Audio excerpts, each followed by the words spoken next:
আল্লাহ ছাড় দিয়েছে তোমাকে আমাকে, ছেড়ে কিন্তু দেয়নি। আজ ইচ্ছা করে আমরা কত কিছুই করছি। তুমি আমি ইচ্ছা করে নামাজগুলো কাজা করছি। আমার তোমার দিকে তাকাও, আমি তুমি ইচ্ছা করে গান যাত্রা ফাংশন মেলা নিয়ে ব্যস্ত। এদিকে আমার মসজিদ মাদ্রাসা কবরস্থান ঈদগাহকে ভেঙে দেওয়া হচ্ছে, কাল এই পীরের জায়গা দখল করে নেওয়া হবে।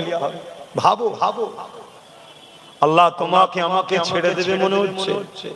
কত কষ্টের পরে এই জায়গায় ইসলাম এসেছে, কত কষ্টের পরে এই জায়গায় কোন পীর এসেছিল, তার জায়গা অবদান রয়েছে, সেখানে ইসলামের প্রচার করেছে। তারপরে তো তুমি আমি মুসলমান হয়েছি। আল্লাহ পাক ছাড় দিয়েছে তোমাকে আমাকে, ছেড়ে দেয়নি গো। আল্লাহ একটা দিন রেখেছে, ওই দিনে তোমাকে আমাকে উঠাবে, ওই দিনে তোমার আমার হিসাবটা নেওয়া হবে। যে দিনটা শোনার সময় আল্লাহ পাক জানাচ্ছে 68 নম্বর আয়াতে, সুম্মা নুফিকা উখরা ফাইযা হুম কিয়ামুন ইয়ানজিরুন, ওটা হলো ময়দানে মাশর। ওই দিনেতে আল্লাহ পাক তোমাকে আমাকে উঠাবে, ওই দিনেতে আল্লাহ পাক তোমার আমার কাছ থেকে হিসাব নেবে।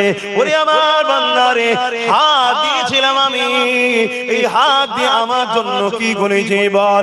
ওরে আমার বান্দা বান্দিরে, পা দিয়েছিলাম আমি, এই পা দিয়ে আমার দিনের রাস্তায় চলেছিস কি বল? ওরে আমার বান্দা বান্দিরে, আমি আল্লাহ পাক তোদেরকে তাকত দিয়েছিলাম, তোদেরকে ক্ষমতা দিয়েছিলাম, তোদের শরীরে বল দিয়েছিলাম। বল বান্দা, আমি আল্লাহ আমার দিনের জন্য ক্ষমতাকে কাজে লাগিয়েছিলিস কি বল?